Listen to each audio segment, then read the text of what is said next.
Hello viewers, সবাই কেমন আছেন? আশা করি সবাই ভালো আছেন। আল্লাহর রহমতে আমিও ভালো আছি। আবার আপনাদের সামনে একটা নতুন ভিডিও নিয়ে চলে আসলাম।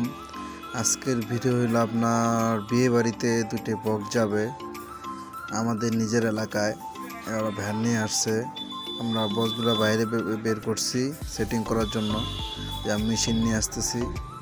আমি যে কোনো বক্স চেক করে দিলে কোনো সময় ঘরের ভিতরে চেক করে দিই না, তাতে কাস্টমারদের একটা ক্লেম থাকে যে ভাই ঘরের ভিতরে এমনি ভালো বাজে, ঘর তখন বিয়ে বাড়িতে যায় বাজে না, বা অন্য অন্য অনুষ্ঠানে যায় বাজে না, ভালো বাজে না। এর জন্য আমি চিন্তা ভাবনা করছি যে বাইরে চেক করে দিই। যে এটা আমাদের সমিতি, আমাদের একটা সমিতি আছে সাউন্ড সিস্টেমের, এবং কি রেট করা আছে। এটা হলো আমার ছোটো একটা দোকান। আসলে আমি খুবই ছোট সাউন্ড সিস্টেম, আপনি আমাদের জন্য দোয়া করবেন। আমি জানি বড় হইতে পারি সাউন্ডের দিক দিয়ে। আসলে মোটামুটি 10-12 বছর হয়ে যায় অলরেডি ব্যবসা করি। যে ব্যাটারি আছে, যে 50 সেট আছে, এটা আমার গোডাউনের ভিতরের অবস্থা দোকানের। এখানে একটা মাইক সেট আছে, 516 আছে, মনিটর আছে, হর্ন আছে, স্ট্যান্ড আছে, মিক্সচার আছে, 4 মাল আছে। যাই হোক, সবাই দোয়া করবেন আমার জন্য। এই যে আমি বাইরে মাল সেটিং করতেছি। আমাদের একটা সমিতি আছে, সমিতিতে রেট করা আছে যে এই রেটে ভাড়া দিতে হবে। এর মধ্যে আমরা 18 মাল ভাড়া দিই 2500 টাকা। ছেলে দিয়ে মিক্সচার দিয়ে দিলে 2500, আর যদি ছেলে মিক্সচার বাদ দিয়ে দেয় 2000 বা 2000 কম বেশি 19-20 হয়।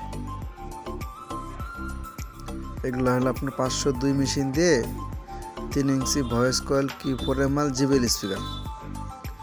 আর এই যে কারেন্টের লাইন করা আছে, যখন আমি বক্স চেক দিই আমার কারেন্টের একটা লাইন করাই থাকে আলাদা। এটা নিয়ে কোনো সময় ভাড়া দিই না আমি, শুধু সাউন্ড চেক দেওয়ার জন্য এটা আমি রাখছি এখানে। এখন দেখতে পারবেন যে সাউন্ড চেক।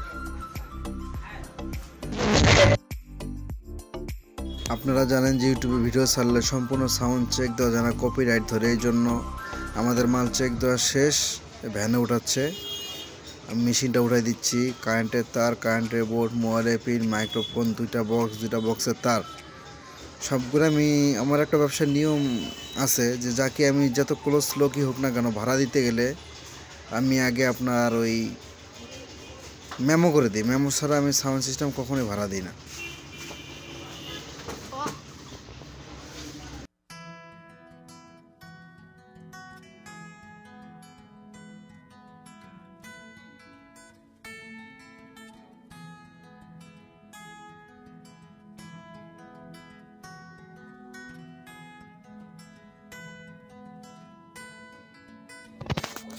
এই যে আমি মেমো করে দিচ্ছি যে কি কি মাল দেয়। আসলে অনেক জায়গায় অনেক ভাড়া যায়, মনে থাকে না যে কাকে কি দিলাম। এই জন্য আমি মেমো করে দেই। মেমোটাতে কাকে কি লিখে দিচ্ছি, কবে আসবে, কবে যাবে, সব ডেট এখানে ক্লিয়ার কাট করে দেই।